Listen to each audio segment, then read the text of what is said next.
Dans ma vie, j'ai testé quasiment toutes les coiffures possibles et inimaginables. De la crête, en passant par la teinture en blond. Oui, j'ai déjà été blond dans ma vie. Plusieurs fois d'ailleurs, mais là, rien à voir avec la couleur de mes cheveux. Et comme j'ai testé beaucoup de coupes différentes, je peux affirmer que j'ai des cheveux bizarres. Genre, c'est-à-dire que de base, si je les touche pas, il faut des petites bouclettes. Très bien bouclées d'ailleurs, j'aime beaucoup. Mais si j'ai le malheur de les coiffer, là, ça part en couille ingérable. Je sais pas pourquoi, je sais pas si je suis le seul au monde à avoir ce problème. Il gonfle. Mais genre, il gonfle vraiment. Le Titanic coule et il y a plus de canne de sauvetage. Pas de problème, les gars, il y a mes cheveux.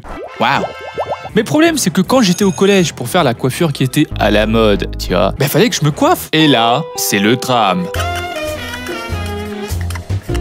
Maintenant, on est arrivé à un moment dans l'histoire où, comme ça fait longtemps qu'il y a Internet, il y a plein de styles qui ont pu être développés, qui sont devenus connus. Donc il n'y a pas forcément de grosses modes où absolument tout le monde fait la nouvelle coupe parce que c'est la coupe du moment. Parce que genre, quand j'étais au collège, les gars, il y avait une coupe, c'était la coupe de Charo sensible. Par excellence. Et cette coupe te permettait de pécho bien plus facilement. Je sais pas, par magie, elle t'ajoutait des points de charisme gratuitement comme ça.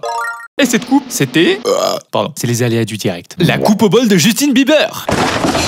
Les Français, ils ont tellement de charisme. Eh ouais. Quand un mec pull up dans la classe à la rentrée avec ça, je peux vous dire que ça laissait pas les meufs indifférentes, hein.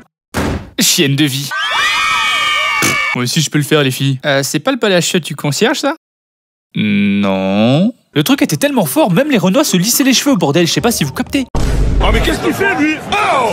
Du coup, bah évidemment, moi aussi je voulais l'avoir cette coupe. Mais moi, mes cheveux de base ils frisent, tu vois. Et à l'époque, mon père voulait pas qu'on ait les cheveux longs, je sais pas pourquoi. Il trouvait que ça faisait sauvage, que voulez-vous. Du coup, je me retrouvais avec une espèce de mèche qui faisait tout le tour de mon front. Je me trimballais dans mon collège, j'en aurais dit un moine. Alors je fais l'appel. Théo? Oui. Michael? Ouais. Frère Léo Suculum? Présent. Amen mon frère. Amen. Mais bon, est-ce que c'était ma pire coiffure? Je sais pas. Parce qu'à l'école, j'ai fait les pics avec du gel. Un style agressif pour un mec agressif. C'était l'époque du gel, on s'en foutait sur les vœux. Oh là là! On tartinait ça comme des maçons. On en mettait tellement, le truc c'était tellement solide, on avait le acquis de l'armement. C'est un mur porteur derrière toi? Non, c'est mon gel. Bref, bien des années plus tard, mais avant le confinement, j'ai testé le rasage de crâne. Comme un bouddhiste. Il faut faire ça au moins une fois dans sa life. Je précise que je me suis rasé avant le confinement parce que j'étais bien deg quand tout le monde a commencé à se raser la tête. En même temps, à cause du confinement, j'étais dégoûté, je voulais être unique moi les gars. Mais bon, dans la vie, il y a ceux qui innovent et ceux qui suivent quoi, tu vois, c'est comme ça. Et il y a des gens pour qui le crâne rasé, ça les rend doux, tu vois, genre pas mal, beau. Moi, les gars, ça me donnait juste un air méchant. Mais un air méchant pas viril, un air méchant genre American History X. Je sais pas si tu vois le délire. Genre, je parle allemand et je crie fort dans les micros. Du coup, j'ai laissé pousser, hein. J'en avais marre que les meufs attrapent leur sac à deux mains quand elles me croisaient dans la rue. D'ailleurs, ça c'est vexant de ouf, les meufs qui, quand tu les croises, attrapent leur sac à deux mains. Genre, sérieux? Tu crois que t'as plus de force que moi ou quoi? Je te jure, j'ai jamais rien volé de ma vie, mais quand je vois ça, j'ai l'impression qu'elle me lance un défi, c'est trop envie de... Mon sac! Je l'avais pourtant sécurisé avec que le cadenas. Pff, trop facile. Reviens me voir quand t'auras taffé les bras, ma grande.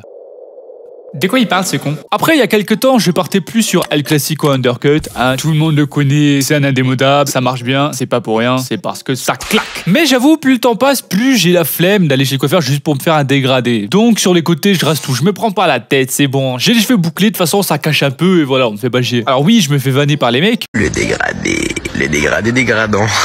Mais, étonnamment, les meufs s'en foutent un peu, tu vois. Elles regardent juste mes cheveux frisés. Par exemple, le week-end dernier, je suis allé en ville, et je peux vous dire que, bon, avec les meufs, ça s'est bien passé, hein. Voilà, le projet meuf progresse, hein, je vous en parlerai plus tard. Soyez pas impatients, enfin, hein. Bon, allez, je vous donne un indice. Ah, la des tchouches, mon pote! Un pied devant l'autre et j'arrive comme le pape. C'est succulent, en costard en pape. Je dis pas que je suis devant, je dis regarde le gap.